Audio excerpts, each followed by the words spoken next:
This is a 15-minute Vintage Cube. Let's start the clock. Okay, not a ton notable in this pack. I think Path to Exile and Fastbond are your two choices.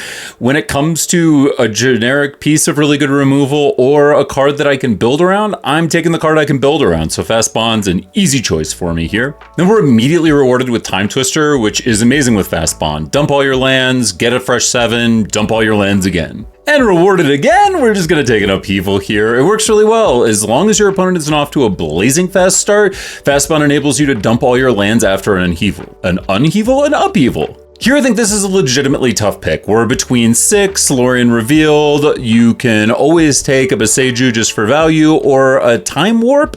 Here, let's just take 6. If we are going to be able to get lands out of our graveyard with that Reminap Wheeling, then this is a really solid card for us. Here, there's not a lot in this pack. We're kind of not excited, so we'll just take a Mana Dork, but it's not even a really good Mana Dork for us. And this is an easy Tameo, just a total dunk. We don't want elves because we have Fastbond. We want to be playing lots of land.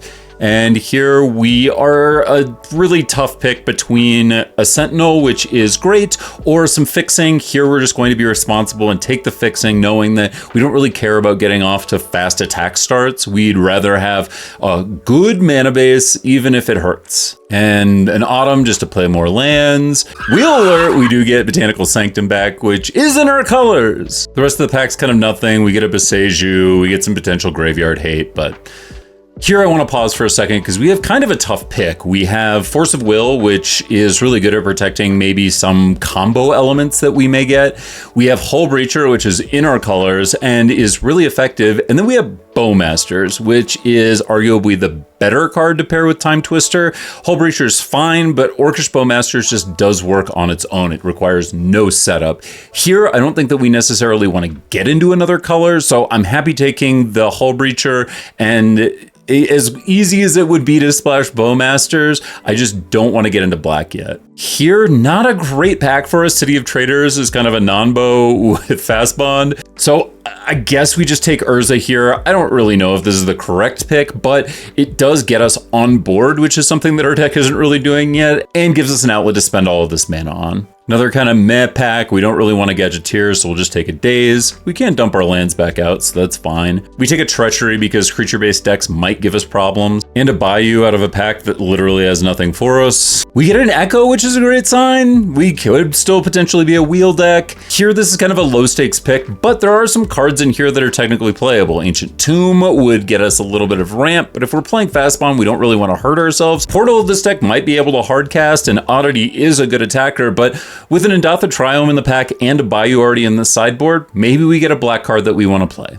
And then we get a throwaway Ledger Shredder, absolutely nothing in the next pack. And the end of this pack is just kind of light on playables for us. We don't really need any of these cards. Then we see an absolute banger of a pick 3 pack 1. Between Ancestral Recall, Mox Sapphire, and the One Ring, there are lots of options. Since we already have a Tameo, there is a chance that we can just buy back Ancestral Recall, and as great as a Mox Sapphire is, not really too concerned about having fast mana if our Fastbond plan actually works out. Here, I think it's tempting to be cute and try and wheel Zeranorb, but it does complete the combo of Fastbond and Crucible, so we're just going to take it over a fetch that we would love to be playing, but unfortunately will not.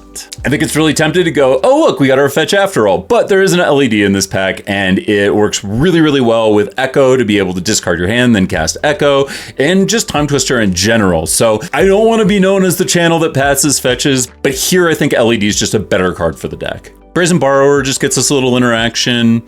Here, I think it's between Prismatic Vista and Pillage the Bog. Pillage obviously gets better if we're making lots and lots of land drops, and we have some combo pieces that we definitely need to dig for. We don't really have any redundancy in terms of tutors yet, and it can act as a quasi-tutor in this deck. We actually get a payoff here for being able to sacrifice our lands in Titania, and then we get the Nissa to go and find Titania, which is fine, and then a Sylvan Safekeeper, which Also works with Titania, like cha-ching. We do see a Lotus Cobra, but this effect's kind of redundant, and while I am hovering over it for a while, we just go ahead and take Consider here, so that, again, we can dig to some of these combo pieces. Then we have another nothing pack. Wheel alert! We do get a Blooming Marsh back, which actually helps us cast this Pillage the Bog, and some of those specs are now paying off. I don't know what we're doing with Risen Reef or Natural Order, but hey, they came back. And here's a quick look at the final deck.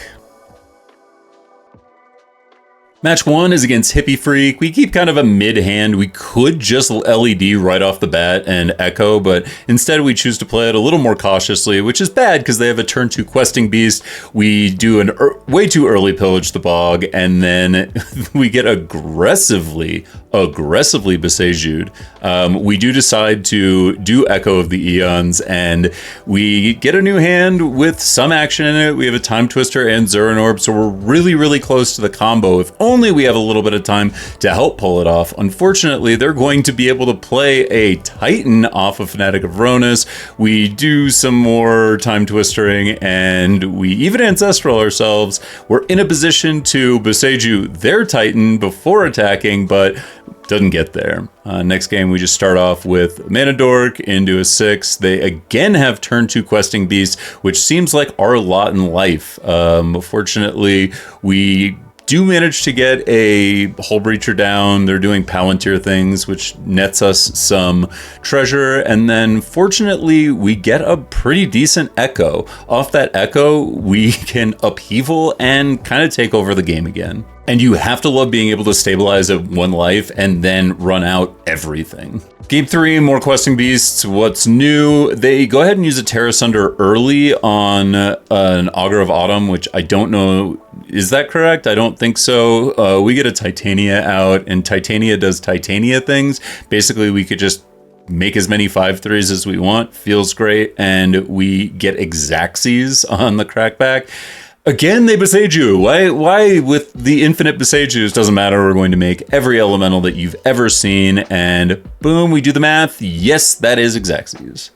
Match number 2, they have an early Psychic Frog. I wish I could tell you that there was anything interesting that happens for the duration of this, but there isn't. They just Psychic Frog, and we draw nothing. We almost have some way to start making a board presence, but of course it gets countered, and so we just go ahead and go to game 2. Here we have the dream of an early Fastbond. We are just going for it at this point. We managed to get Risen Reef down. We are playing all of our lands, and our opponent is getting visibly salty in chat. Like, this is just epic complaining already off the bat. And hey, it is a good hand, but that's what this deck's designed to do. Game 3, they hate that we have Ancestral, and we are kind of playing a little tentatively because we don't know what kind of counter magic they have. Of course, we see Mana Leak, and that means trouble for us. We go ahead and pillage, and we get mana drained. This is looking like it's going to be tough, but our opponent fortunately can't counter everything, and we're really just trying to get to a point where we get a Fastbond. Oh, we get Fastbond, and hey, we don't really have much to do with it, but let's just go ahead and gain as much life as we can.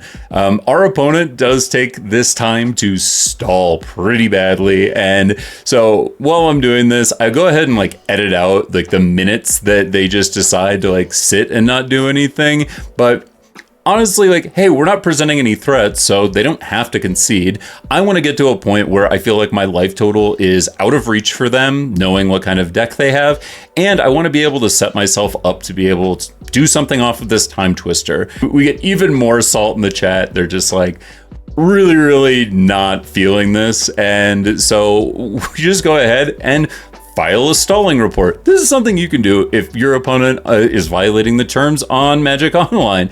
You can just go and you can fill out a report. It's going to ask for their username. You're going to need your match ID, which is at the top of the window, and you can even attach a screenshot. So hey, it's a teachable moment, and yeah, we win easily. Here our opponent plays Birds, Spellbinder, like, uh-oh, we're kind of in trouble. I decide not to daze the Spellbinder. I don't know if that's correct. We probably just should have let it go, but either way, we get set back if we're returning an island or if we have Spellbinder in play. Unfortunately, they just have Birds, Mox. I mean, there's not a lot that we're going to be able to do against this start, and then Asika's Chariot's really the nail in the coffin.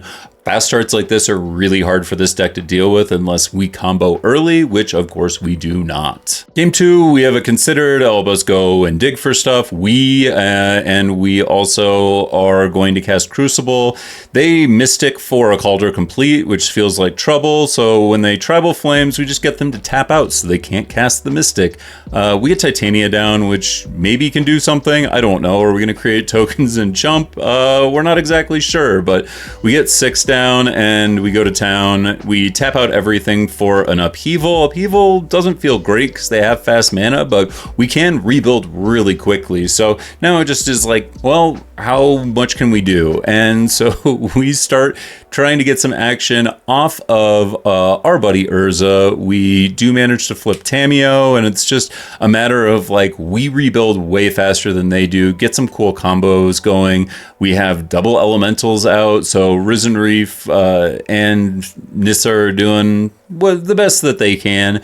We finally stabilize with a Hull Breacher into a Time Twister, and then we pillage for an Echo. We're just like generating so much mana and looking at so many cards in our deck that what are they going to do about it? Finally, we do get the infinite combo going with Fastbond. We almost are in decking ourselves territory because Risen Reef sees all of these elementals entering off of Titania, and so we're kind of nervous until we're not, because listen, we just have too many things on board. Game 3, 2 out of the 3 combo pieces in hand, feels good. We have Crucible in hand. We just know that if we can get by until the untap phase, we can look at our entire deck with Urza. Feels really good. Of course, they're like, well, maybe we don't concede. Well, you know, it's nice. We don't care because this is actually, well, we're a little concerned about clock. We can just go ahead and get Upheaval, return all of our cards, return all of theirs, and then we can Echo. They shuffle their entire hand back in, and that's game. This has been 15-Minute Vintage Cube. If you like the videos, go ahead and subscribe or hit the bell thing. I don't really know. Give me a comment. Let me know how you feel about Fastbond decks. Goodbye.